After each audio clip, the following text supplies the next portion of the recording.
What if the first civilization wasn't first at all? In 1922, Dr. Charles Woolley stood in the desert heat of southern Iraq, knee-deep in sand, expecting the chaos of early mankind. Instead, he found engineering streets in grids, walls cut with surgical precision, drainage systems that mirrored modern urban design. No primitive huts, no broken attempts, just a finished blueprint buried in silence. 6 feet down, where history said he'd find humanity learning to build, he found perfection cold, quiet, and impossible. He pulled a clay tablet from the dirt grain shipments, livestock tallies, legal records written with confidence, clarity, order. It didn't make sense. Civilizations crawl into existence, fail repeatedly, then rise. But this wasn't rising. This was launching, fully formed. Every dig revealed the same pattern: mathematics, astronomy, lost systems so refined we still use them. But no sign of where they came from. It was as if someone hit start on a world already assembled. The Sumerians didn't build a civilization, they restored one. And if that's true, we're not at the beginning of human history, we're in its sequel, the original. Gone, erased, forgotten, or hidden so deep no one's dared dig far enough to find it. Dr. Charles Woolley lowered himself into the trench he had done 100 times before. But something about this site felt different. The silence wasn't just quiet, it felt intentional. Not the absence of sound, but the deliberate erasure of it. As if someone had tried to scrub the past clean and failed to finish the job. 6 feet down, he expected broken pots, primitive huts, the clumsy mistakes of early man. Instead, he found order: rows of bricks aligned with a natural precision, streets laid out in perfect grids, drainage systems that whispered of engineers, not farmers. It wasn't ancient chaos. It was planned, designed, executed, perfectly. His hand brushed clay warm from the sun above. He lifted a tablet and felt time lurch. Columns, numbers, grain totals, livestock logs. Not scratches from a confused people learning to write, but full documentation. Bureaucratic efficiency. This wasn't the beginning of writing. This was writing at maturity. No evolution, no experimentation, just function. He looked around the trench, heart pounding, sweat cooling against his back. Civilizations aren't supposed to begin like this. They rise slowly, fail, fall, adapt. But nothing here suggested failure. It looked more like a rebuild, like something that had been restored from memory. Woolley spread his notes under lamplight that night. Diagrams, elevation maps, structural layouts. Every line told the same story: too clean, too aligned, too perfect. Cities don't just appear like this, they emerge over centuries. But here it was, version 5.0, with no trace of versions 1 through 4. He remembered textbooks, diagrams of human development, crude shelters evolving into temples, scattered tribes merging into cities. But what he saw in the sand didn't follow that logic. There were no transitions here, no slow progression, just execution. Like someone had skipped the process and gone straight to the result. Uruk shattered his expectations. A metropolis, not a village, home to tens of thousands. Specialized districts, trade zones, administrative quarters. Monumental ziggurats rising from the center, like they'd been dropped from the sky. How does a people invent architecture, government, religion, and law in one breath? The math disturbed him most. Base 60 notation, precise angles, scaled architecture, systems too advanced for their supposed time. We still use parts of it today: hours, minutes, degrees. But who gives birth to math this clean? It wasn't sheep counting. It was theory, abstract, refined, not learned, remembered.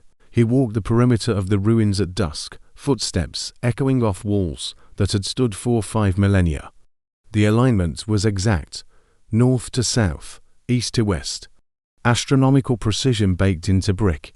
Someone had cared not just about building, but about where and when things stood, cosmology woven into concrete. At Eridu, The pattern deepened, 17 layers, all identical.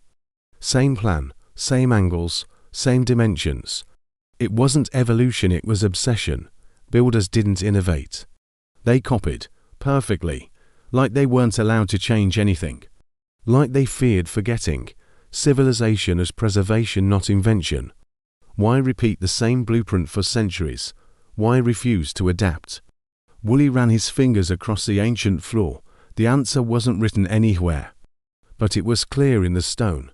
They were keeping something alive, not a city, not a structure, a memory. The ziggurats weren't monuments.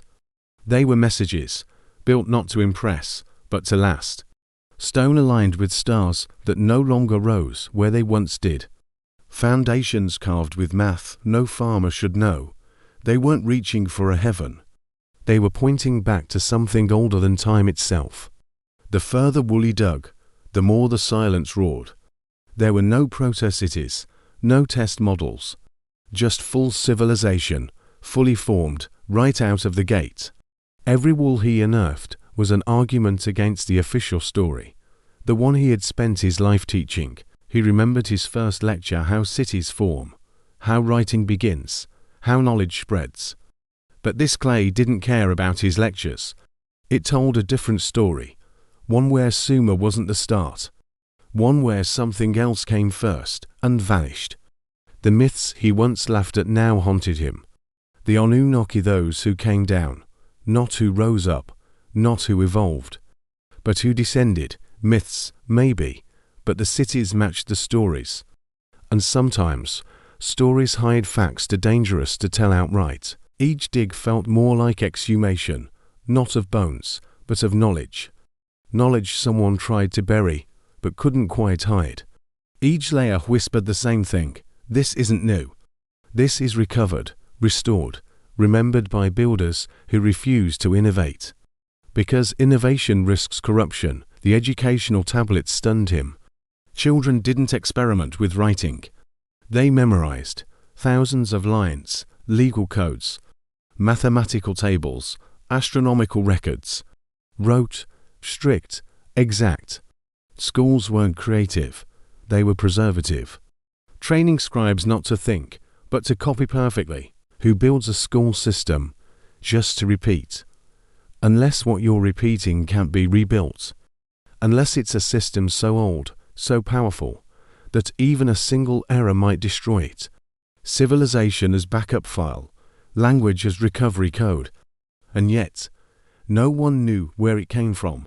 No village ruins, no simpler scripts, no experimental math, just silence, a deliberate, structured silence. Like finding a cathedral with no foundation, just beauty hanging in the void. And behind it, an intelligence no one could trace. The archaeologists wrote their papers, published their findings, labeled the anomalies as mysteries. But Woolley knew they weren't mysteries. They were errors in the official record, evidence of an edit, a rewrite. A lost draft of history overwritten by a cleaner, simpler version. One night, he held a fragment under the lantern etched perfectly with astronomical observations. Planetary cycles tracked with impossible accuracy. Without telescopes, without clocks, without margin for error. As if someone had already mapped the sky and handed the map down. There was no explanation that made sense within human development, no gradual build, no incremental step.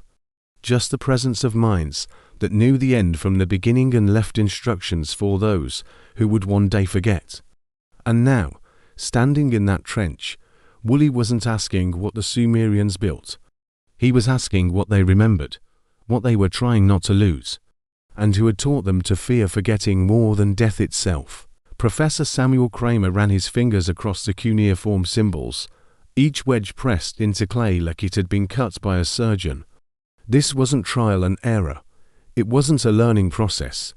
It was mastery, from the first line. From the first tablet. He'd seen languages evolve before. This one hadn't evolved. It arrived. The year was 1956. He sat in the University of Pennsylvania's basement archive, surrounded by thousands of tablets whispering the same impossible message. Sumerian writing wasn't invented. It was remembered.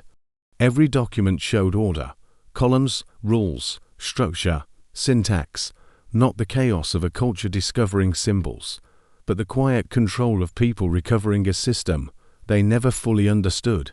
He found tax codes, legal contracts, shipping logs standardized across hundreds of miles. Not variations, not regional mistakes, uniformity, like a system rolled out from a central command. And that command, it had vanished before the first record was pressed into clay. Languages, like cities, are supposed to stumble. You start with gestures, then symbols, then sound. Grammar takes centuries, but here, grammar was already baked in. Flexibility, structure, nuance. The kind of linguistic software that takes millennia to write. Unless someone already wrote it. One tablet caught his attention, not because of what it said, but how it said it. Every symbol followed rules no one taught, like they had a manual. And Kramer realized the terrifying implication. These people weren't inventing a way to write. They were trying to keep something written from disappearing. He studied scribal training records young boys in the Adubaba, tablet house schools, memorizing lines for years. But they weren't experimenting. They weren't inventing new ways to write. They were copying existing structures with brutal accuracy. Education as preservation, not exploration. Not curiosity, just precision. One student exercise listed 360 degrees in a circle, 60 seconds in a minute, 60 minutes in an hour. Thousands of years before mechanical clocks or compasses, the math wasn't just correct. It was perfect, optimized, designed for functions their world didn't even possess yet. And still, we use it. Kramer paced the whole way, hands in his coat, heart pounding. If this was the start of writing, why did it look like a mature system in its final form? Why was there no trail of broken attempts? Where was the rough draft? Where was the chaos? He compared Sumerian grammar with modern structures. Verb tenses that captured philosophical subtlety. Noun classes tied to metaphysical categories. It wasn't just a tool. It was an operating system, one that could encode science, math, law, myth. And it had no beta version. He stopped denying it. Cuneiform wasn't mankind's first attempt at writing. It was its first recovery drive. A civilization-wide hard copy of knowledge salvaged from something else.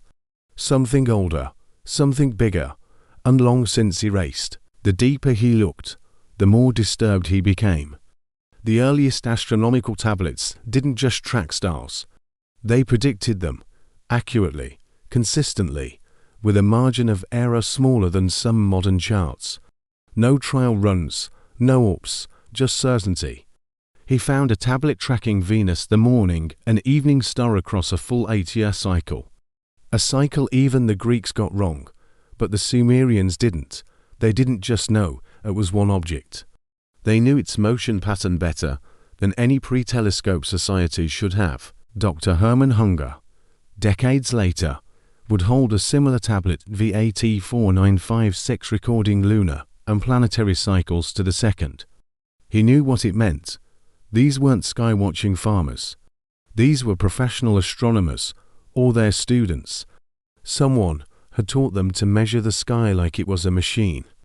Back in the archives, Kramer felt the weight of absence. He wasn't surrounded by primitive knowledge. He was surrounded by echoes. Precision without origin, systems without source. Knowledge too perfect for a first draft. And everywhere he looked silence where the teachers should be. He reread the myths. The Anunnaki weren't gods. Not in the modern sense. They were instructors, organizers, engineers, assigned to domains agriculture, astronomy, law. Not demanding worship but enforcing order. The word me came up over and over divine decrees. No, embedded systems, packets of function, civilization modules. The more he studied the me, the clearer it became. The Sumerians were reactivating dormant systems, not building from scratch, booting up civilization using scripts they didn't fully comprehend. The tablets weren't just historical, they were executable. He opened another case file: mathematical tablets, tables of reciprocals, calculations of square roots, irrational numbers. The kind of math not needed unless you're building infrastructure, timing celestial cycles, or encoding large-scale engineering. This wasn't counting sheep. This was industrial design. One tablet showed the diagonal of a square with the Pythagorean ratio 1,000 years before Pythagoras. But the calculation wasn't just close, it was accurate to 6 decimal places. No trial, no approximation, just truth, truth borrowed from somewhere far older than history allowed. He leaned back in his chair and stared at the ceiling, breathing slow, the walls pressing in. If they weren't inventing, they were remembering. But if they were remembering, who taught them? Who had solved these problems first? In his notes, he circled a phrase again and again. No precursors. It haunted him. Every discipline, language, math, astronomy, architecture had emerged full-grown, mature, optimized, and all within a short span of time, in one region, with no clear lead-up. It wasn't evolution. It was inheritance. The scribes weren't creating culture. They were restoring function. The way a man rewires a machine he didn't build, following diagrams, pressing symbols. Not to express, but to maintain. Knowledge wasn't spreading. It was rebooting. And then, it stopped, like a switch flipped. Cuneiform didn't evolve into something new. It vanished, as if the backup had finished. Mission complete, memory restored, instructions followed, and then deleted to protect the source. Kramer walked out into the night air, the hum of traffic dull against the roar inside his head. We weren't watching civilization rise. We were watching it load. Each tablet a line of code. Each city a recompiled node. And someone long gone had written the program. The desert sky above Mesopotamia wasn't just black, it was bottomless. No satellites, no planes, no light pollution. Just endless dark and thousands of points burning with quiet menace. In 1998, Dr. Hermann Honger stood beneath that same void thousands of years removed, staring not up, but down, at a clay tablet that shouldn't exist. The tablet was known as VAT4956, an astronomical log, cataloguing the position of stars, the behavior of planets, the shifting of the moon, and the passage of time with a level of precision that made Honger freeze. This wasn't folklore. It wasn't allegory. It was raw data, cold, technical, precise, written in an age that shouldn't have had the tools to produce it. The synodic month, the time between full moons, was recorded as 29 days, 12 hours, 44 minutes, and 3.3 seconds. Modern astronomy places it at 29 days, 12 hours, 44 minutes, and 2.9 seconds, a difference of less than half a second. Calculated by people with no clocks, no lenses, no satellites, just eyes and a memory. He set the photo down, rubbed his temples, and stared at his office wall in silence. How do you achieve modern accuracy without modern tools? He had no answer, because this wasn't luck. It wasn't intuition. It was calibration, deliberate, mathematical, exact. The problem wasn't that they got it right. The problem was that they got everything right. From planetary retrogrades to lunar eclipses, from stellar risings to planetary conjunctions, data scattered across dozens of tablets over hundreds of years without a single technological advancement to explain the consistency. Venus became his obsession, the most elusive planet. Disappearing and reappearing, morning star, evening star. Most early cultures assumed it was two separate objects. The Greeks didn't figure it out until the 6th century BCE, but the Sumerians. They knew, not just that it was one body, but its full orbital pattern tracked over decades. He examined the Venus tablet of Amisaduqa, an ancient Babylonian document based on even older Sumerian records. 21 years of recorded observations, appearances, disappearances, position, brightness, all laid out in a sequence only possible with institutional memory, persistent observation, and most disturbingly, an existing framework to measure against. This wasn't trial and error skywatching. This was performance testing. The data didn't look like someone discovering the cycle. It looked like someone verifying it, checking for drift, looking for anomalies, like a technician maintaining a system they didn't create. But how do you pass down that kind of knowledge across generations, without observatories, without telescopes, without universities? The answer bothered him more than the data. Someone built a system that didn't need to evolve, just needed to be preserved. He looked at the math again. Base 60, sexagesimal notation. A system perfect for tracking time, angles, and cycles. We still use it today, 60 seconds, 60 minutes, 360 degrees. But they weren't just using it, they had built it, from day one. Not developed, delivered. Why base 60? It didn't come from counting fingers. It wasn't organic, it was architectural. You could divide time, divide space, model orbits. It wasn't just a counting system. It was an interface. Like someone had reverse engineered the sky and handed over the operating manual. He returned to the catalogue, tablet after tablet, planet after planet. Jupiter's motion, Saturn's glow, stars grouped in constellations still used today. The same celestial grid we use for space launches, mapped by farmers with no tools. Unless they weren't the ones who mapped it. The records didn't degrade over time, they became less accurate. Babylonian and Assyrian copies had drift, errors, inconsistencies. The older the record, the better the data. It wasn't a learning curve, it was a decay pattern. Like a copy of a copy of a copy. Each generation understanding less. It was backwards. Knowledge wasn't growing, it was fading. Astronomy didn't evolve in Mesopotamia, it deteriorated, which meant the first recorders weren't primitive observers. They were custodians, the last in a chain of memory, recording information they couldn't afford to forget even if they no longer understood it. He opened one more tablet, another lunar tracking chart, and stared at the date. 3200 BCE. He thought about the wheel, the plough, the earliest bricks. And yet somehow, this culture was already measuring the sky with math, so perfect it still underpins GPS satellites. The implications chilled him. This wasn't accidental brilliance. It was residual knowledge.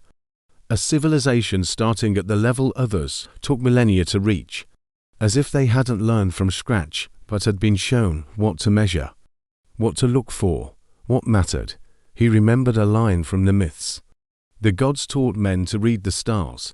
The Anunnaki gave humanity the secrets of heaven.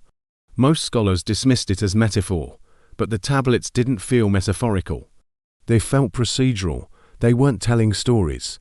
They were keeping logs. Each tablet felt less like an invention and more like a black box pulled from the wreckage of a downed aircraft, functional, encrypted, impersonal, and absolutely essential to understanding a system the writers no longer controlled. He flipped through translation notes, charts, astronomical diagrams.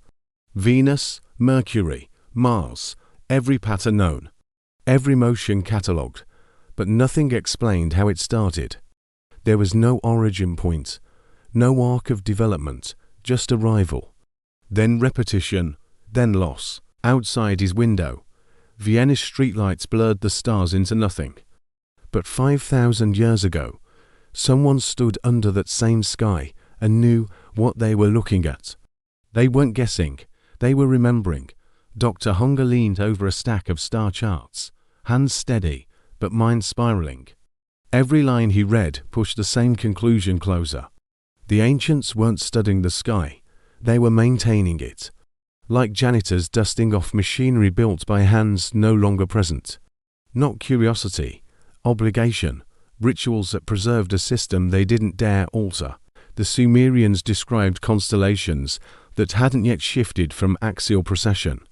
Their temples aligned not to the current stars, but to the sky as it appeared 4,000 years ago. It meant something terrifying. They weren't adapting to the stars, they were remembering their original positions. He reviewed notes from Eridu and drew temples aligned with uncanny accuracy to celestial risings. Not just solstices, not just equinoxes, but heliacal risings, planetary conjunctions, obscure stellar events. Events that required generational observation or inherited data. But where was the data stored? Ziggurat staircases aligned with Venus, observation chambers framed Saturn. Even irrigation schedules followed lunar patterns. The sky wasn't symbolic, it was functional. Agricultural, religious, administrative systems all tethered to celestial timing. The civilization didn't just admire the heavens, it ran on them. But how do you align an entire society to planetary movement without drift, without error, without someone recalculating the system? You don't unless the system was handed to you in working order. And that system was base 60 mathematics. It allowed for divisions by 2, 3, 4, 5, and 6, perfect for calculating orbits, dividing calendars, building architecture. Sexagesimal wasn't cultural, it was technical. Not a counting trick, a programming language for time itself.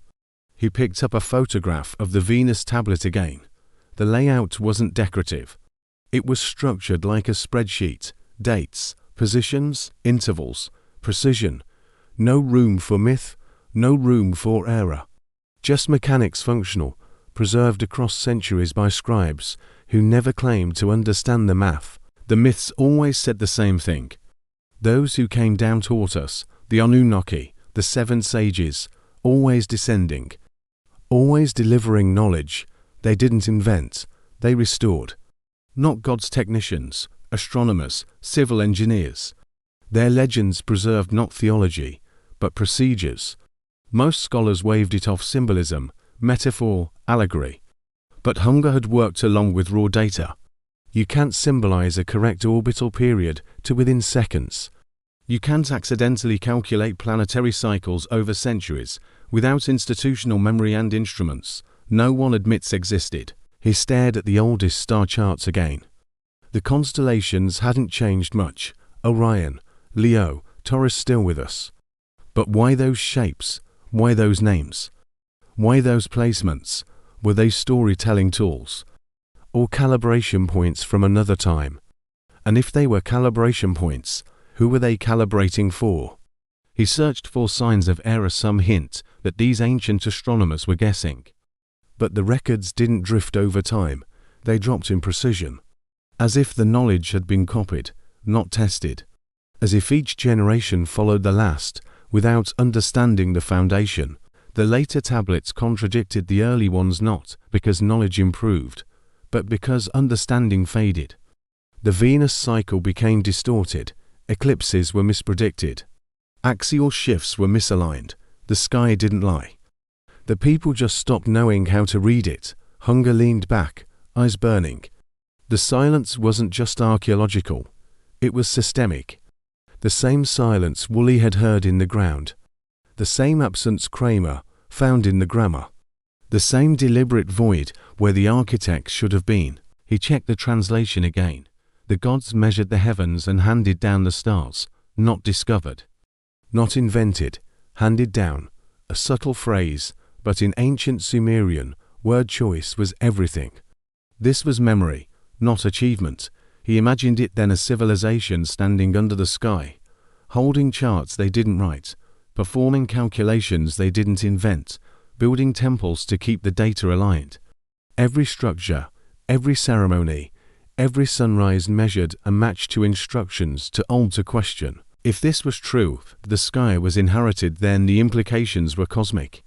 We weren't the first observers, we were the first forgetters. Civilization wasn't a discovery, it was an act of remembering. A long decoding of a manual buried in stone and silence. The more he examined the oldest tablets, the more they resembled astronomical black boxes. Inputs, outputs, timing, position, no narrative. No explanation, just logs, recordings, like the maintenance notes of technicians maintaining a planet-sized machine. He began cataloging patterns, recurring cycles, predictive sequences, orbital overlaps. He charted them against modern data. The overlap wasn't close, it was perfect. Timings matched eclipse records, planetary retrogrades aligned exactly. The only thing missing was the source of the system. And that's when the dread returned. The tablets didn't describe how to find the sky. They assumed you already had it. They weren't exploratory. They were operational, and if you lose the system, the culture collapses, the stars stop guiding, time breaks. Modern civilization GPS, satellites, digital clocks all still run on the same principles. Same degrees, same time intervals, same sky. Different language, different tools, but the math, still Sumerian. Still base 60, still the language of those who remembered. And so the question struck him, a blow to the chest. Who did they inherit it from? Who stared into that sky first and wrote the system we're still using? Who measured orbits before there were clocks? Who synchronized civilization to the cosmos? Outside, Vienna pulsed with artificial light washing out the stars. But in his mind, Hunger saw a world of darkness and memory. A sky untouched by noise, a civilization timed to the rhythm of planets. And in the silence behind the data, someone watching. Someone waiting to be remembered. Dr. Eleanor Robson stared at the clay tablet on her desk. But this time, it wasn't ancient symbols that shook her. It was the numbers, base 60 math, perfectly aligned, precise to a fault. But the year was 2005, and Robson wasn't asking how Sumerians counted. She was asking why their system still worked. She wasn't an adventurer, not an archaeologist brushing sand from statues. She was a mathematician Oxford-trained, grounded in logic, fluent in proofs. And that's what made the Sumerian tablets feel so wrong. They weren't crude beginnings, they were already complete. Thousands of years before Pythagoras, someone had solved problems we still teach with calculators. Tablet YBC 7289 sat in front of her. A basic diagram, a square with its diagonal calculated. Nothing mystical, nothing grand. But the result matched the square root of 226 decimal places. Perfect, efficient, executed with a level of mathematical elegance that should have taken millennia to reach, not appear on the first page. She checked the sexagesimal fractions again. Clean divisions, no remainders, no messy decimal drift. Whoever wrote this didn't experiment. They implemented. There was no trace of struggle. Just structure, like someone pressing play on a system already coded for precision. Most counting systems grow from the body. Base 10 from fingers. Base 20 from toes. But base 60. It wasn't biological. It was astronomical. Perfectly divisible. Mathematically supreme. You could measure time, space, velocity, and rotation all without fractions. It was engineered, not chosen, and it had no predecessor. She looked deeper into the curriculum of Sumerian scribes. Multiplication tables, reciprocals, cubes, even roots of non-perfect numbers solved in clay 4,000 years ago. No experimentation, just instruction. Students weren't exploring, they were memorizing. Not invention, preservation, not curiosity. Obedience. She turned back to her laptop and ran simulations. Modern numerical systems, binary, decimal, hexadecimal, all showed their flaws under extreme division. But sexagesimal remained fluid, consistent. The deeper she tested it, the more stable it became. Like it was made not for one purpose, but for every purpose. And that raised the question Orn wanted to ask.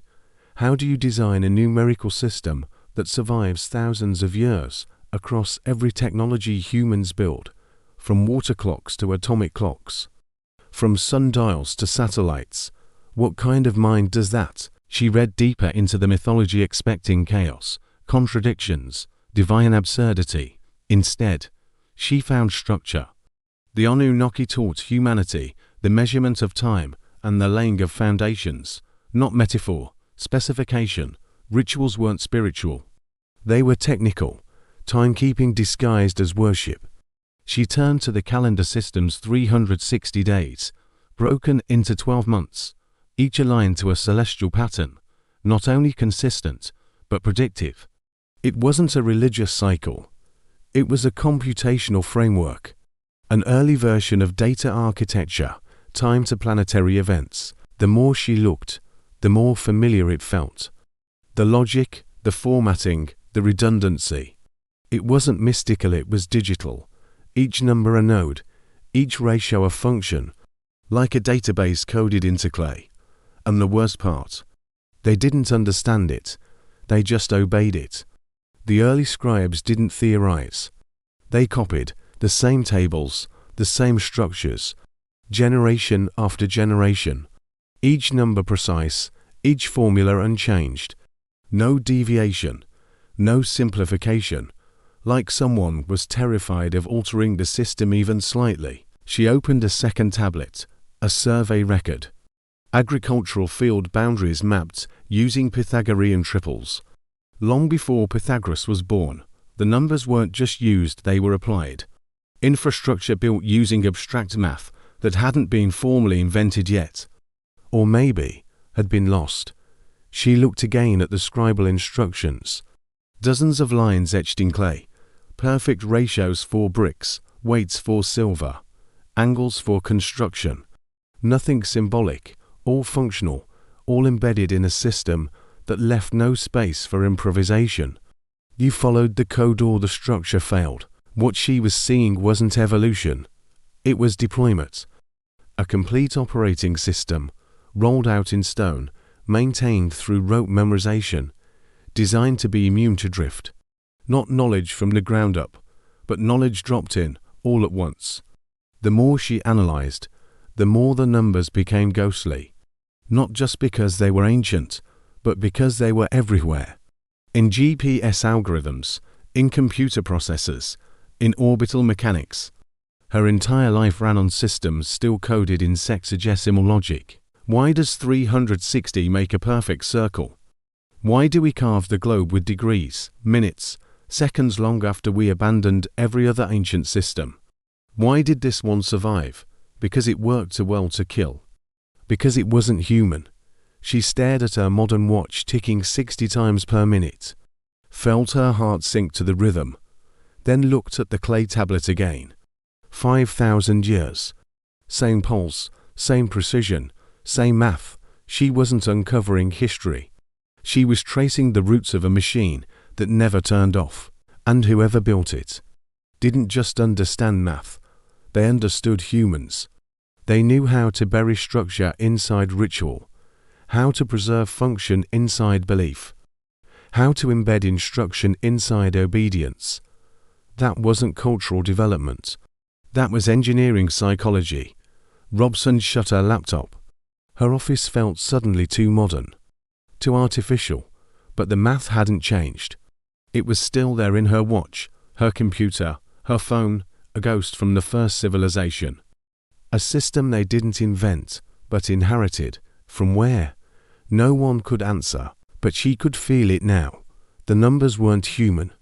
They were legacy code, and we were still running it. In a quiet lab in Berlin, Dr. Jens Heirat pulled another tablet image onto the screen. It was old, well over 4,000 years, but the geometry etched into its surface was disturbingly modern. Not just shapes, functions, proofs, diagonal calculations, formulas written by men with no formal algebra, yet somehow ...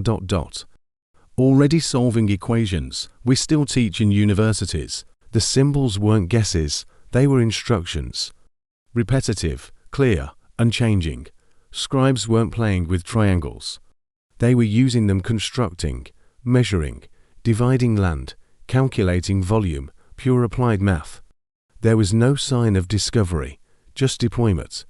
Someone had handed them a system already tested. He compared their formulas to modern Pythagorean triples. They matched, perfectly, with no philosophical background, no theoretical discourse, just clay-stamped certainty. Like laborers with a blueprint they didn't author.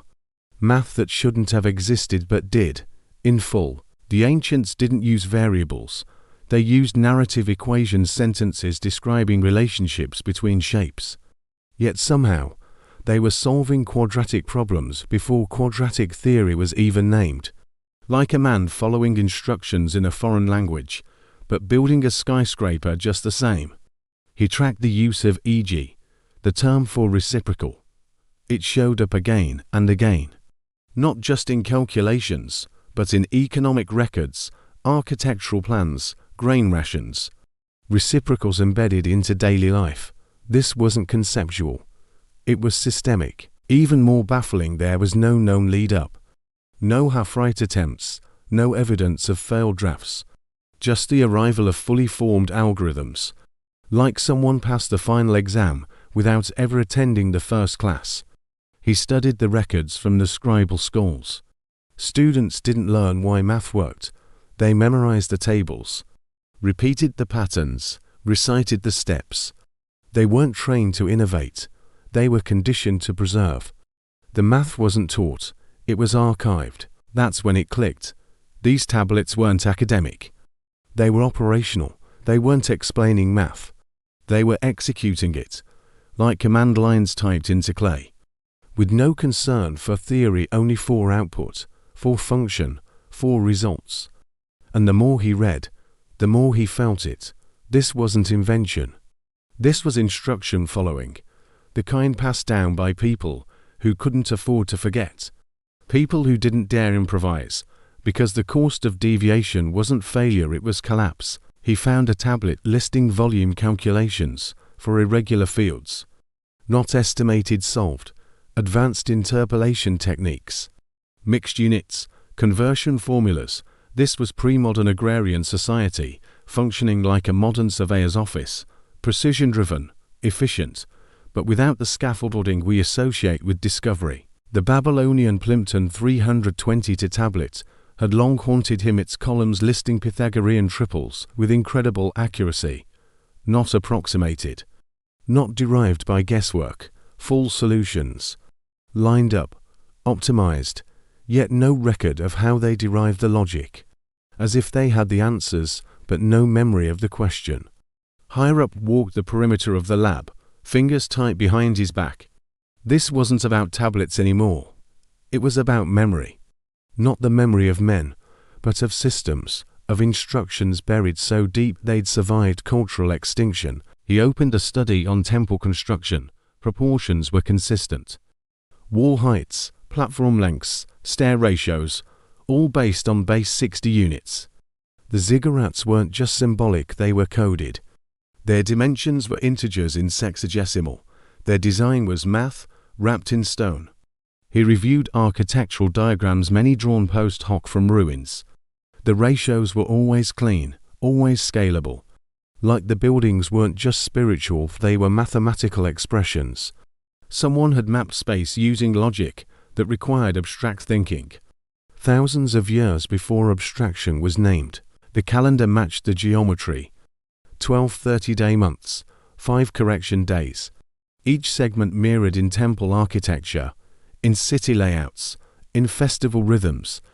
Time, space, and structure woven together into a unified mathematical matrix. It wasn't just civilization. It was calculated behavior. He checked a modern engineering textbook, his own notes, his digital calculator. The patterns still matched. The logic endured. Modern math hadn't surpassed the ancients. It had repackaged them. We digitized the instructions, but we hadn't rewritten the code. One tablet listed wages for temple workers. The ratios were consistent across roles: 5 shekels per 10 days. 1 shekel equals X grain. But when converted through sexagesimal logic, the results were frictionless. No decimals, no rounding. It was built for scale. This wasn't ancient bookkeeping. It was modular design. A civilization that could grow, absorb, reorganize without ever disrupting the math, like someone had built it for longevity. For repeatability, not culture, but code. He flipped to a case study, comparing Sumerian weights with modern SI units. The relative error was microscopic. Coincidence? Maybe, But when every ancient system syncs with modern logic, you stop calling it coincidence. You start calling it legacy, and still no record of where it came from. No primitive version, no half-finished math. Just full systems dropped into dirt and clay, like memory implants, carried forward by generations who had no idea what they were truly preserving. One more tablet, one more line of ancient code, volume of a truncated cone, a shape we don't even teach outside engineering, calculated, correct, applied, on a stone dated before the alphabet existed. That's when Hirat put the file down. He exhaled, slow, cold sweat between his shoulders. We weren't uncovering ancient brilliance. We were rediscovering a world that already understood, one that encoded survival in math and vanished, leaving only the formula behind. And now, thousands of years later, we still live by those formulas: time, distance, mass, angles, all shaped by a logic we didn't write, only repeated, only trusted. And in that trust, we became part of the machine they left running. Dr. Robert Adams stood on the edge of ancient Eridu. The first city of Sumer, wind swept across the exposed stone, flattening the desert into stillness. He expected ruins, he expected decay, but what he found felt clinical: deliberate layouts, fixed dimensions, measured spaces. It wasn't growth, it was deployment. Like the city had been installed, not built. He walked the grid. It wasn't symbolic, it was geometric. Streets cut clean. Drainage routes followed gravity-fed lines. Buildings placed with intention, districts zoned by function. There were no organic curves, no crowded randomness. It looked nothing like the messy crawl of early cities. It looked like someone had followed a manual. Layer after layer revealed the same city rebuilt 17 times over 2,000 years. But never redesigned. Each rebuild copied the previous. No evolution, no innovation, just restoration. Each layer like a photocopy, slightly degraded, but never reimagined. That wasn't tradition. That was preservation. He stood at the temple base, foundation blocks aligned true north, identical to the oldest ziggurat in Uruk, hundreds of kilometers apart. Different dynasties, same orientation, same ratios. As if the builders were following a master diagram, written long before either city existed. The temple dimensions were base 60 scaled. Every step divisible, every platform measurable in round intervals. The materials changed: mud brick to fired tile, but the math never did. Formulas fixed, alignments maintained. The builders weren't architects. They were technicians obeying parameters. Adams reviewed aerial photos from Ur. Again, precision. Canals carved to exact length. Ziggurat terraces layered like stacked code. Central plazas that measured identical widths across 3 different cities. Too many matches. Too much symmetry. He started to doubt the word ancient. This was engineered infrastructure. A city's birth usually shows trial, crowding, extension, compromise. But here, nothing. The first layers were the cleanest. Perfect symmetry. As if version 1.0 had everything. And every rebuild afterward just tried to remember that impossible starting point. He traced the sewer systems, gravity-powered, sloped stone chutes, sediment traps. It didn't look like guesswork. It looked like field-tested hydraulics, and it matched the oldest systems in Mohenjo-Daro, thousands of kilometers east. To civilizations, no known contact, identical infrastructure. Coincidence? He stopped believing in those. He found tablets listing building materials, standardized units, measured loads, assigned labor groups. Bureaucracy so modern it could run a shipping company, but it wasn't new.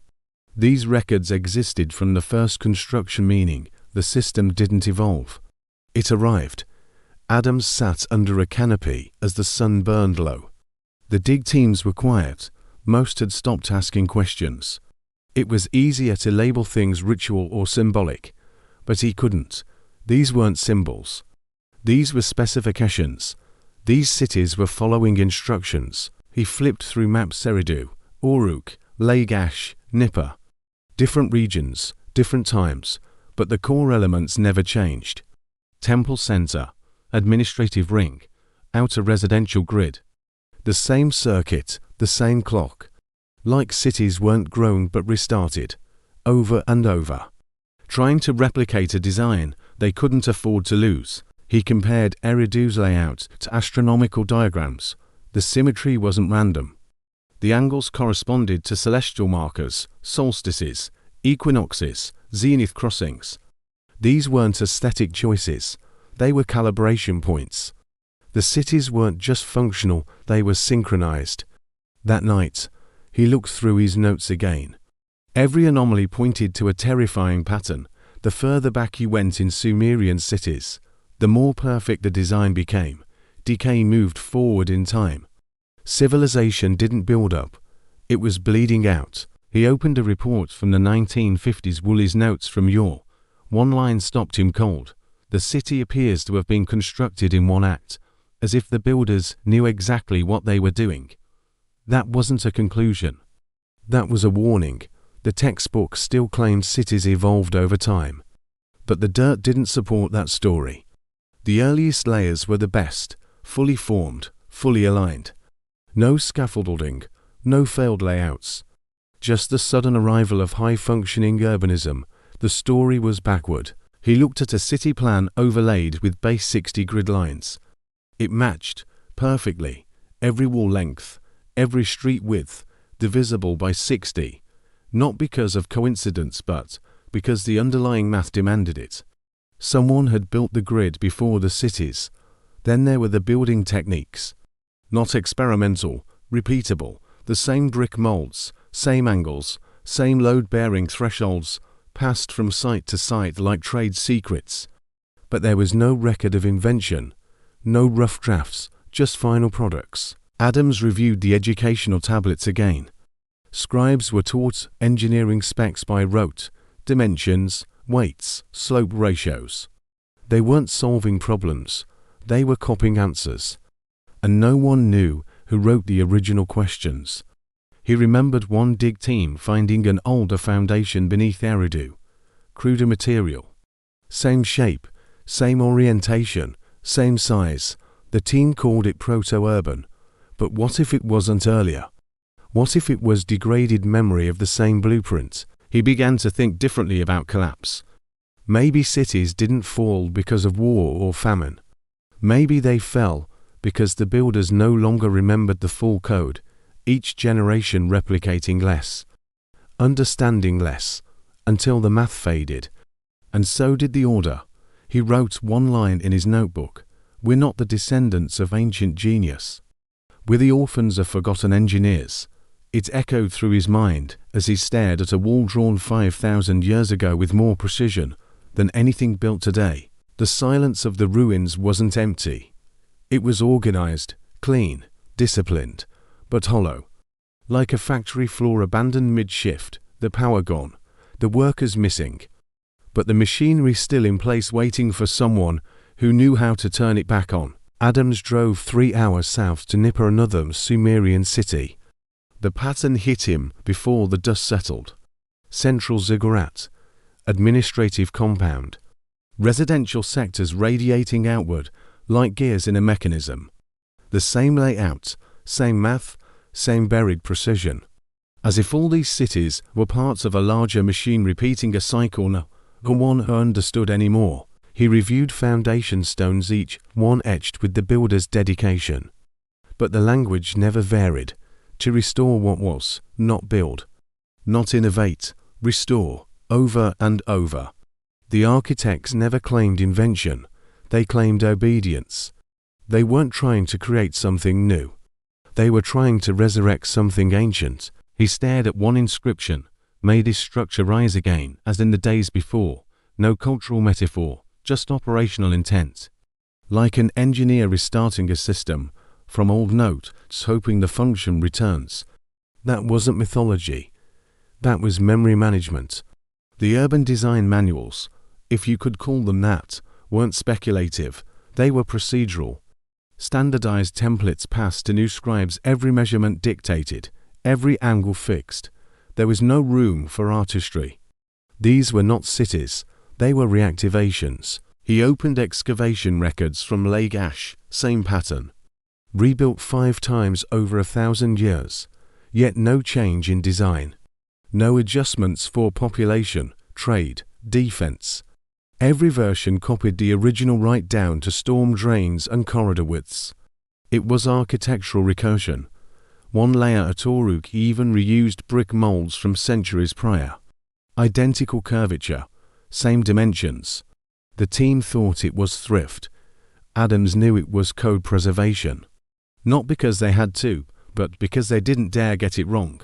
He noticed the city limits always aligned to astronomical events. Sunrise at solstice would split the main gate. Equinox shadow track down the ziggurat stair. That wasn't symbolism. It was calibration. The cities weren't symbolic. They were synchronized tools. He held a brick from Kish-fired hard, marked with a builder's seal. Same measurements as bricks from Eridu, same weight, same dimensions, across centuries. Across dynasties. That wasn't tradition. That was compliance, a civilization that couldn't afford even a centimeter of deviation. The road layouts didn't curve with the landscape. The rivers were redirected to match the plan. That's when it truly hit him.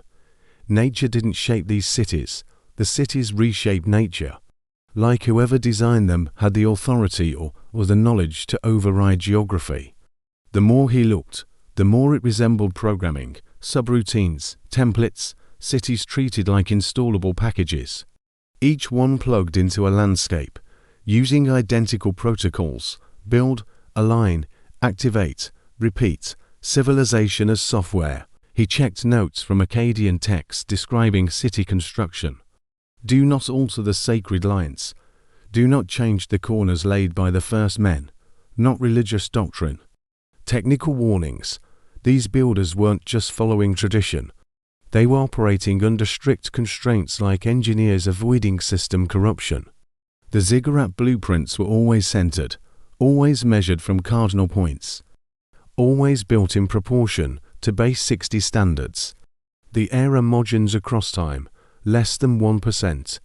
That's not just architecture. That's repeatable precision. The original layouts always had an odd quiet. Space reserved, gaps in the residential maps.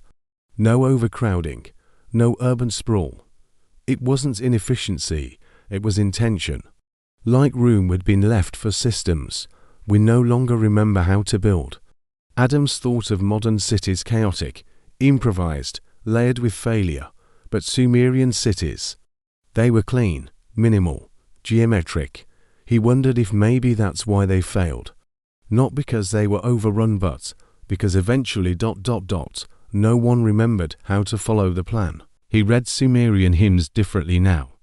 They weren't praise, they were technical chants. Time to celestial events, recited in ziggurat chambers to maintain harmony. The city didn't just operate on laws and trade, it operated on ritual sync with the sky. He returned to Ur at night, stood on the ziggurat steps. The stars were dim behind the haze. But in his mind, he could see it, a city activated by alignment. Temple shadows marking seasons. Priest tracking time for faith, but for function. That's when he understood the silence. These weren't ruins of invention. They were failures of replication. A civilization trying, again and again, to reload something bigger than itself.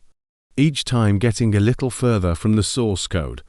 He thought of the younger scribes copying measurements they didn't understand. Rebuilding blueprints they couldn't read. Eventually, they wouldn't just forget the numbers. They'd forget why the numbers mattered. The system would still run ... until one day. It didn't. That was the real collapse. Not fire, not invasion, not drought. Just loss of comprehension. Like a man holding a motherboard, praying to it, forgetting it once ran power, calculation, and light. And maybe the last architect whoever he was saw it coming. Maybe that's why he carved the same line onto every stone.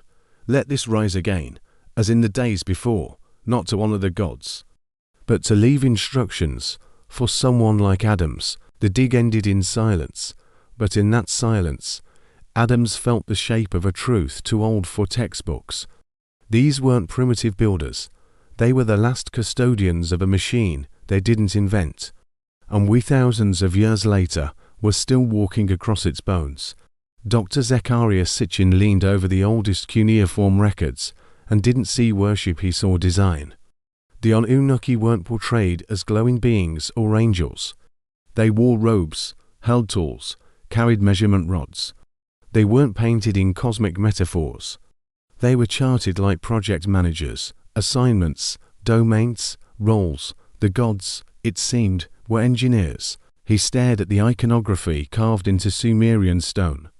Figures standing with measuring lines, compasses, tablets.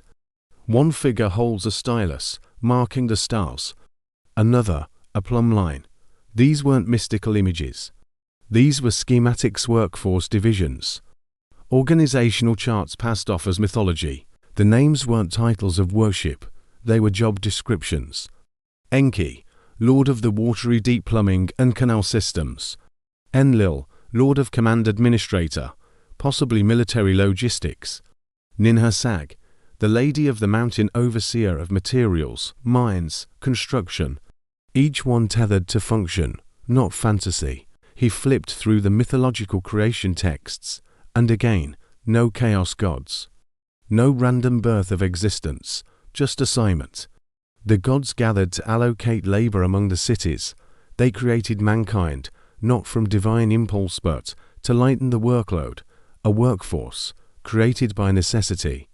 He traced the divine family tree. It wasn't spiritual. It was hierarchical, authority chains.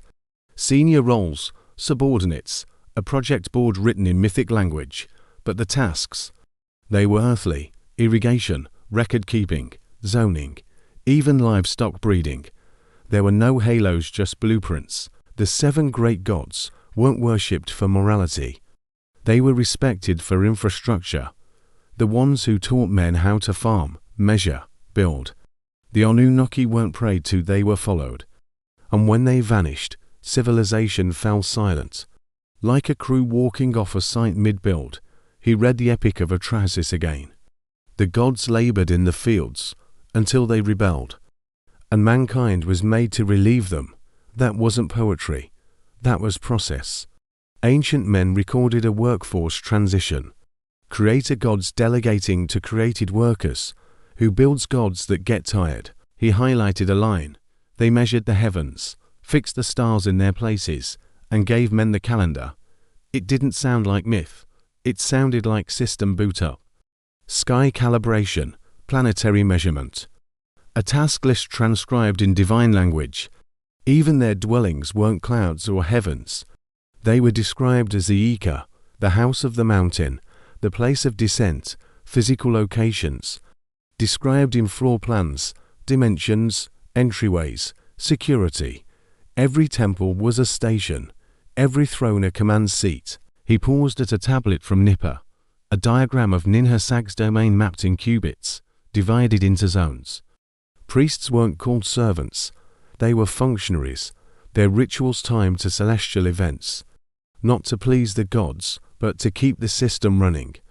And then came the me-divine decrees. But they weren't orders, they were functions. A me could control water flow, knowledge, birthing, metallurgy.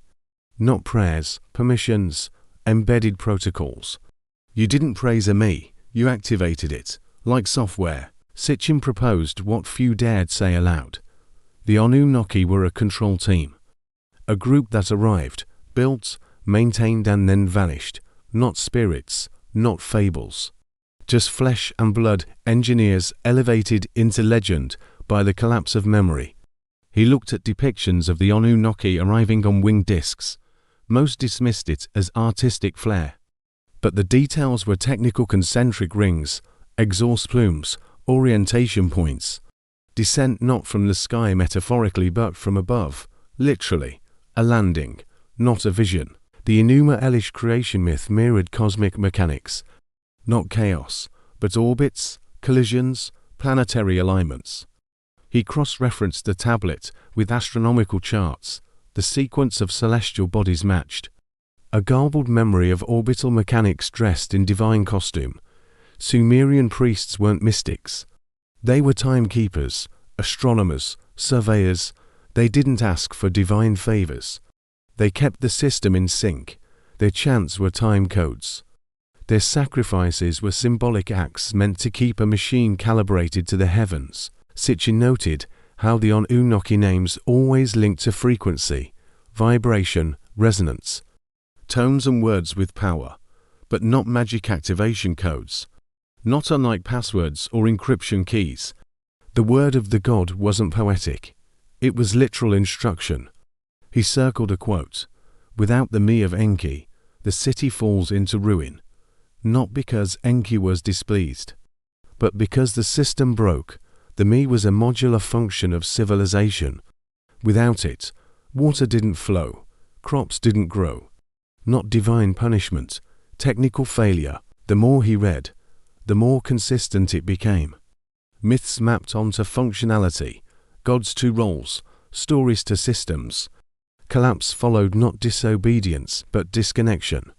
When mankind forgot the function, the system failed, and the gods, by then, were gone or erased. The priest-kings of later eras wore the gods' symbols, but not their understanding. They recited the rituals, but forgot the reasons. What once managed a system became religion. What once powered cities became superstition. The machine died from misuse. Sitchin believed the gods didn't die. They were recalled, their task complete or aborted. And what they left behind wasn't Holy Writ. It was infrastructure, math, sky charts, blueprints, the bones of a world still running on forgotten code. And in that silence, man stood alone, reciting the words, forgetting the meaning, worshipping the engineers. Long after the operating system had begun to crash, Sitchin pored over the remaining godless San, Enlil, Enki, Ninhursag, Utu, Nomno. It read less like a pantheon and more like a project org chart, roles, domains, each one responsible for a function within civilization: light, time, structure, health, records. These weren't prayers. These were acknowledgements of operational leadership. He found parallels in other civilizations. In Egypt, Thoth taught writing. In India, Vishvakarman engineered the universe. In Mesoamerica, Quetzalcoatl brought knowledge and law. Different names, same structure. Civilizations jump-started by beings who didn't stay. Always builders, always leavers, always forgotten. The legends repeated beings who descended from the sky, shaped the world, and withdrew. The gap wasn't in memory. It was in understanding. Somewhere between gratitude and fear, the engineer became the god, and the manual became the myth. He tracked the use of me, another word for divine decree, but it read like a subroutine. Each me gave authority over a function: mathematics, grain cultivation, metallurgy, construction. You didn't receive it by worship. You activated it through ritual repetition of action to stabilize process. In one story, Inanna steals the me from Enki, causing chaos. Not spiritual punishment, operational sabotage. A breakdown of assigned roles, like hacking a system and redistributing command keys. And in the end, everything falls apart until order is restored. He reviewed temple blueprints, not sacred, functional, storage layouts, vaults, rooms with acoustic design for chanting. Ziggurat chambers aligned to planetary events. These weren't places of prayer, they were control centers. The gods didn't dwell here, they worked here. The sacred language of the priests, the ego, was rigid, mathematical, precise, no poetry. Just procedure. The closer he looked, the more he saw it. Syntax, structure, repetition. It resembled coding languages more than liturgy. Words designed not to inspire, but to trigger. Rituals made sense now. You didn't burn offerings for favor. You burned specific items, at specific times, in specific quantities. Like inputting data, like balancing variables. The gods didn't respond emotionally, The system responded predictably if the procedure was right. He read one hymn to Enlil. It began with a location, time, function. Then came variables, outcomes, not supplication, configuration. It wasn't worship. It was activation. These weren't deities being praised. They were protocols being executed. He saw it in agriculture too. Festival cycles matched solar positions. Sowing dates locked to equinoxes. The priests weren't asking the gods for crops. They were running seasonal code resetting society's calendar to match the sky, to align the earth with the heavens. It became clear. Myth was never about belief. It was compression. A way to encode systems in memory before writing became widespread. A way to transmit logic through story. So even when the symbols were misunderstood, the structure still ran until it didn't. He reread a passage from the instructions of Shurupakon, of the oldest texts in human history. It didn't offer divine insight. It gave practical advice. Don't move boundary stones, respect measurements, obey scales. Civilization, reduced to instructions, survival, through structure. What struck him most was the absence of ego in the myths. The Anunnaki didn't demand devotion. They didn't offer moral codes. They handed out knowledge, tools, procedures, and then they left. That wasn't divinity. That was deployment. He stared at the image of Enki handing over a plumb line. Not a scepter, a tool, not to dominate but to build. The scene wasn't religious. It was technological transference. One generation equipping another to maintain the system. The flood myths reinforced it.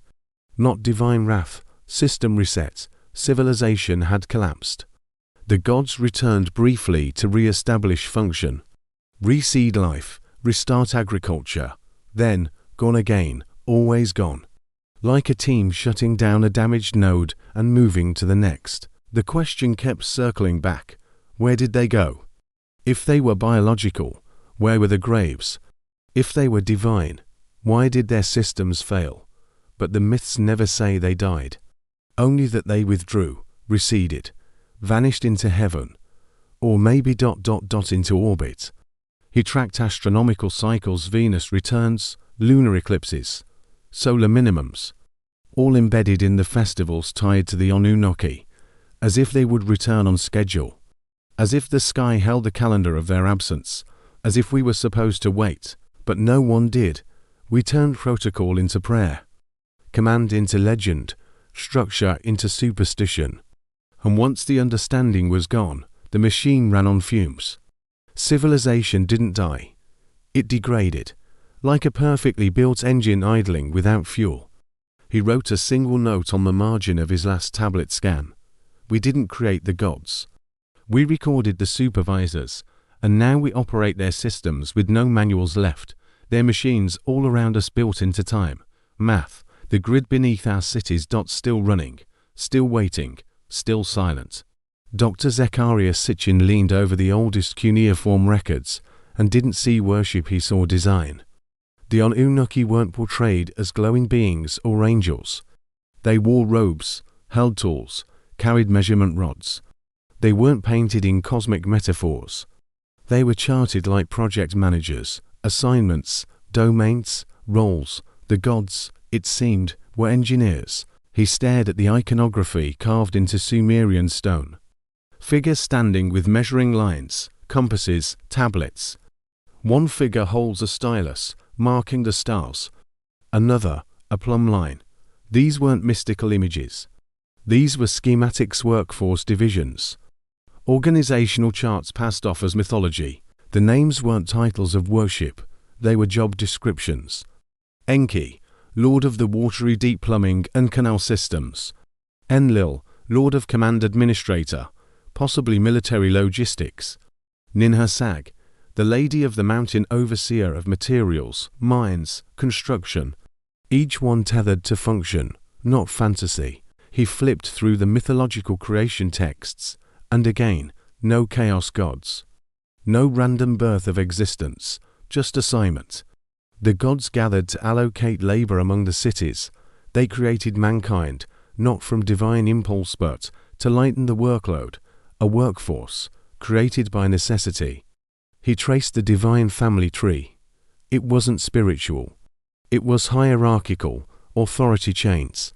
Senior roles, subordinates, a project board written in mythic language, but the tasks, they were earthly: irrigation, record-keeping, zoning, even livestock breeding. There were no halos, just blueprints. The 7 great gods weren't worshipped for morality. They were respected for infrastructure. The ones who taught men how to farm, measure, build. The Anunnaki weren't prayed to, they were followed. And when they vanished, civilization fell silent. Like a crew walking off a site mid-build, he read the epic of Atrahasis again. The gods labored in the fields until they rebelled, and mankind was made to relieve them. That wasn't poetry. That was process. Ancient men recorded a workforce transition. Creator gods delegating to created workers. Who builds gods that get tired? He highlighted a line.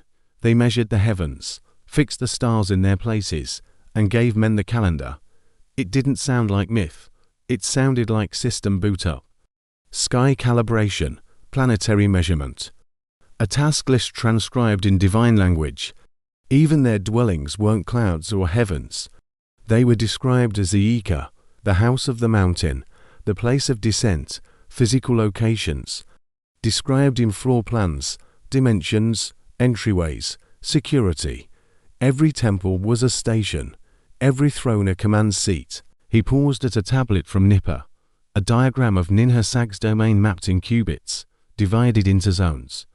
Priests weren't called servants, they were functionaries, their rituals timed to celestial events. Not to please the gods, but to keep the system running. And then came the me-divine decrees. But they weren't orders, they were functions. A me could control water flow, knowledge, birthing, metallurgy. Not prayers, permissions, embedded protocols. You didn't praise a me, you activated it, like software. Sitchin proposed what few dared say aloud. The Anunnaki were a control team.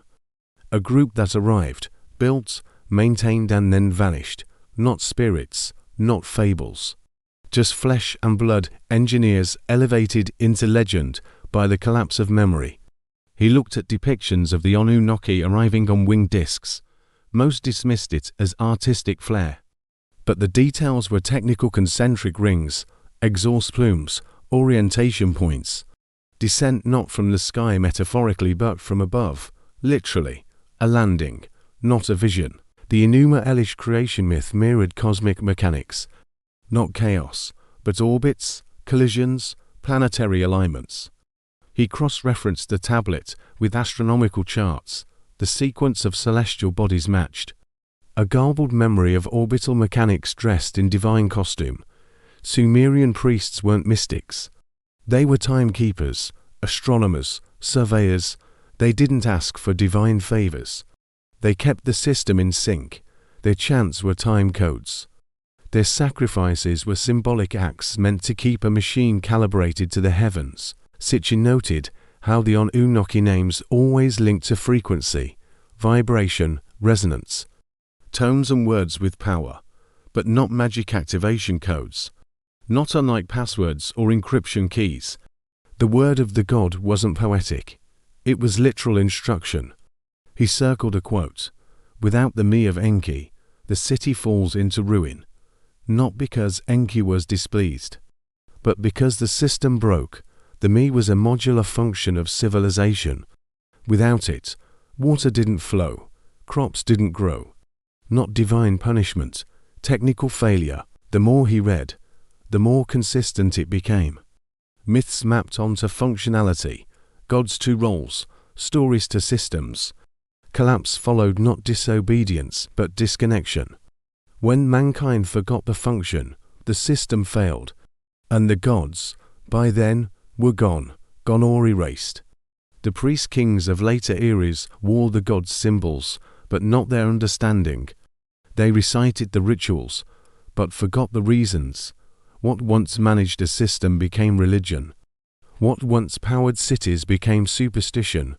The machine died from misuse. Sitchin believed the gods didn't die. They were recalled, their task complete or aborted. And what they left behind wasn't Holy Writ. It was infrastructure, math, sky charts, blueprints, the bones of a world still running on forgotten code. And in that silence, man stood alone, reciting the words, forgetting the meaning, worshipping the engineers. Long after the operating system had begun to crash, Sitchin pored over the remaining godless San, Enlil, Enki, Ninhursag, Utu, Nomno. It read less like a pantheon and more like a project org chart, roles, domains, each one responsible for a function within civilization: light, time, structure, health, records. These weren't prayers. These were acknowledgements of operational leadership. He found parallels in other civilizations. In Egypt, Thoth taught writing. In India, Vishvakarman engineered the universe. In Mesoamerica, Quetzalcoatl brought knowledge and law. Different names, same structure, civilizations jump-started by beings who didn't stay. Always builders, always leavers, always forgotten. The legends repeated beings who descended from the sky, shaped the world, and withdrew. The gap wasn't in memory. It was in understanding. Somewhere between gratitude and fear, the engineer became the god, and the manual became the myth. He tracked the use of me, another word for divine decree, but it read like a subroutine. Each me gave authority over a function: mathematics, grain cultivation, metallurgy, construction. You didn't receive it by worship. You activated it through ritual repetition of action to stabilize process. In one story, Inanna steals the me from Enki, causing chaos. Not spiritual punishment, operational sabotage. A breakdown of assigned roles, like hacking a system and redistributing command keys. And in the end, everything falls apart until order is restored. He reviewed temple blueprints, not sacred, functional, storage layouts, vaults, rooms with acoustic design for chanting. Ziggurat chambers aligned to planetary events. These weren't places of prayer, they were control centers. The gods didn't dwell here, they worked here. The sacred language of the priests, the ego, was rigid, mathematical, precise, no poetry. Just procedure. The closer he looked, the more he saw it. Syntax, structure, repetition. It resembled coding languages more than liturgy. Words designed not to inspire, but to trigger. Rituals made sense now. You didn't burn offerings for favor. You burned specific items, at specific times, in specific quantities. Like inputting data, like balancing variables. The gods didn't respond emotionally. The system responded predictably if the procedure was right. He read one hymn to Enlil. It began with a location, time, function. Then came variables, outcomes, not supplication, configuration. It wasn't worship. It was activation. These weren't deities being praised. They were protocols being executed. He saw it in agriculture too. Festival cycles matched solar positions. Sowing dates locked to equinoxes. The priests weren't asking the gods for crops. They were running seasonal code, resetting society's calendar to match the sky, to align the earth with the heavens. It became clear. Myth was never about belief. It was compression. A way to encode systems in memory before writing became widespread. A way to transmit logic through story. So even when the symbols were misunderstood, the structure still ran until it didn't. He reread a passage from the instructions of Shurapakwan, of the oldest texts in human history. It didn't offer divine insight. It gave practical advice. Don't move boundary stones, respect measurements, obey scales. Civilization, reduced to instructions, survival, through structure. What struck him most was the absence of ego in the myths. The Anunnaki didn't demand devotion. They didn't offer moral codes. They handed out knowledge, tools, procedures, and then they left. That wasn't divinity.